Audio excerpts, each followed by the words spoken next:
Well, Dana, as you can imagine, we're all trying to make sense of what happened after the fight. Right now, just in your words, can you tell us what you saw, what did happen, what unfolded after everything? Yeah, so I saw one of Conor's guys yelling at Khabib, and Khabib ran and jumped over the octagon, and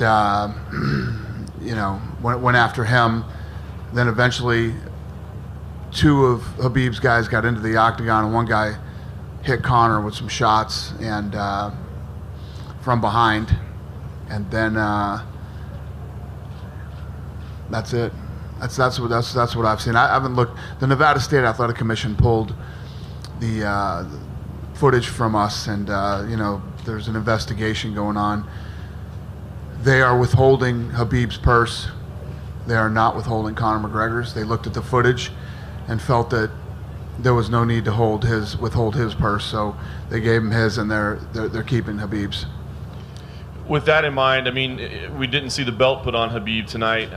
Is he still currently right now the champion, or is that something you're reviewing as well? Yeah, no, listen, being in there in the middle of this thing when it was going on, I felt that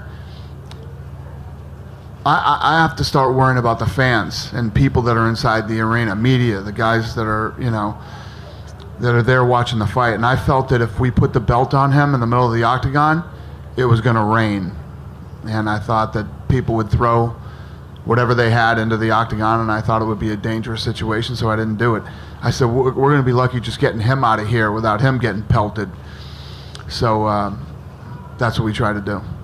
You mentioned the Athletic Commission, but we saw Las Vegas Metro involved as well. I'm sure it's still kind of unfolding right now, but are you aware of any legal implications, any charges that are being filed against Khabib, his teammates? The way that works is Conor was one of the guys who was attacked and things like that. Conor refused to press charges.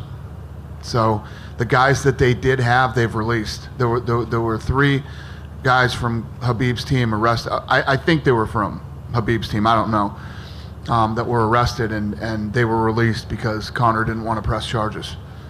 How about for you internally? I mean, it looked like two of the guys that got in there, we believe were on the roster. I mean, Islam Makhachev and Zubair Tukhugov.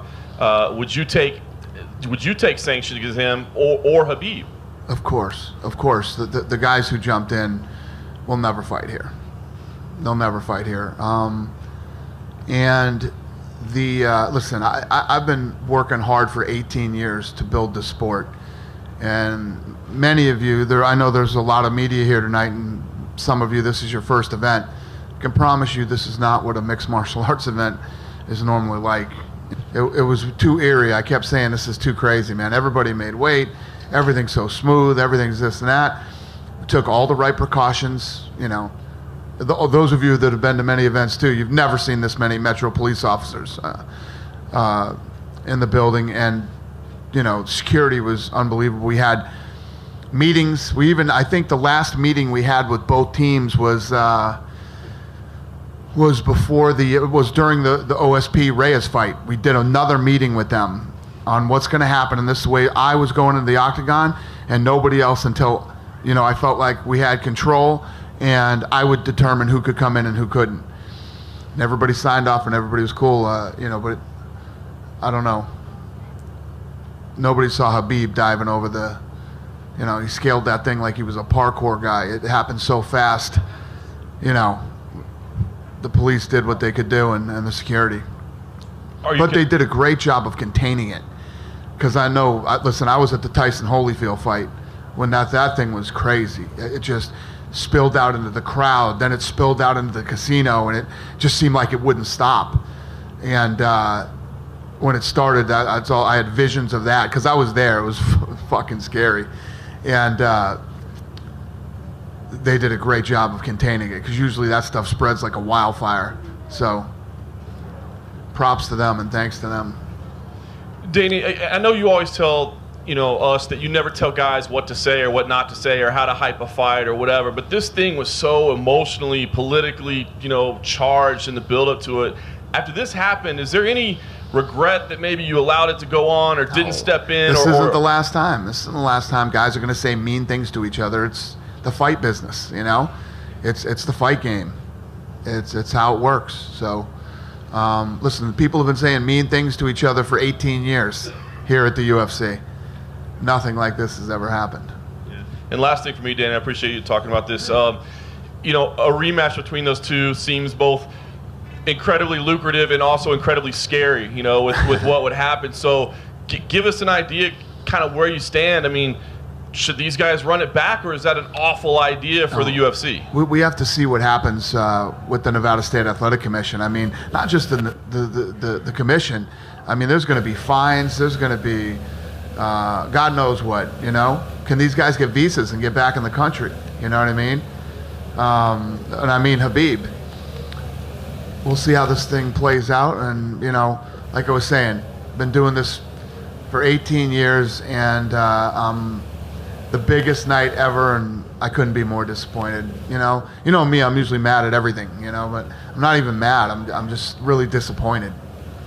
Dana, you said that the bus incident was disgusting. The press conference was the darkest press conference ever. Today you're disappointed. Do you regret using the bus footage, which kind of incensed Conor? I mean, looking back to kind of how it ended up right now, would you do the same again? I would. Okay. It's part of the story. Yeah. Where's Khabib? Where's Khabib right now? He's here. Is Khabib? Are we going to be able to talk to him, or do you know? I think so. Is he? Yeah, he'll be here. Okay. Did you get a chance to talk to Conor after the whole incident, and kind of what's his mind frame after the fight, and also he didn't afterwards? care. He didn't care about the fight. Meaning the fight after. He was more concerned about the fight. The fight. What did he say? What did he say? He said, "Listen, man, I'm upset. I don't give a shit about any of that stuff. You know, we don't like each other. Whatever.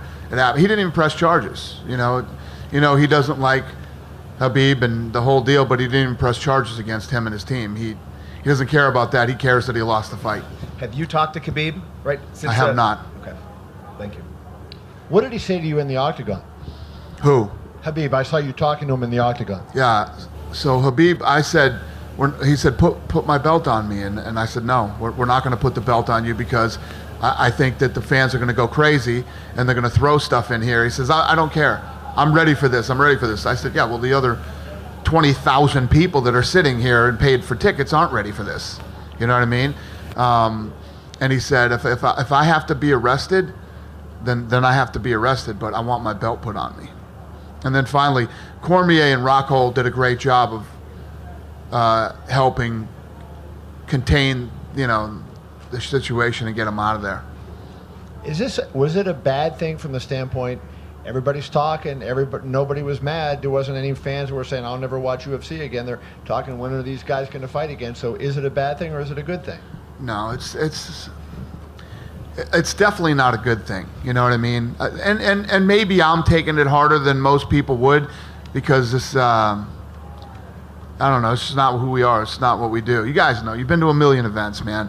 It's not what we're about. This isn't what we do. This isn't how we act. And, it's unfortunate that the night that the most people are watching, this shit show goes on that happened. Do you feel, Dana, if you had taken action after the bus incident, like, the legal process took place, but you were adamant you weren't going to do anything, had you suspended Conor for, X period of time, that you don't think that would have had any deterrent impact? Had nothing to do with that. He wasn't coming back and saying he wants to jump over the fence because we didn't suspend Conor. Jumped over the fence because Conor's guy was talking shit to him. No. Guys don't give a shit about suspensions and stuff like this. This is so much bigger than that to these guys. This is some street shit that's going on here. This isn't sport. This is completely different. The suspensions and whatever, none of that stuff matters. Can I ask you a question? And a suspension might have pissed him off even more, because Khabib wanted to fight him. Habib was ready to. Khabib wanted to fight him as soon as it was possible. So me going out and suspending Conor definitely doesn't do that for him. Over here, Dana. Obvious, just over here. So is it 100% certain that Khabib will not be stripped of the title after what happened tonight? No, it's not 100%. Khabib has, the thing is, we're regulated by the Nevada State Athletic Commission, or whatever state we're in, right? The Nevada State Athletic Commission is going to go after him, I'm sure, pretty hard. He doesn't have to worry about me right now. He has to worry about Nevada. The governor was here tonight. The governor went running out of the building. That's not good. Governor running out of the building isn't good. he's in trouble.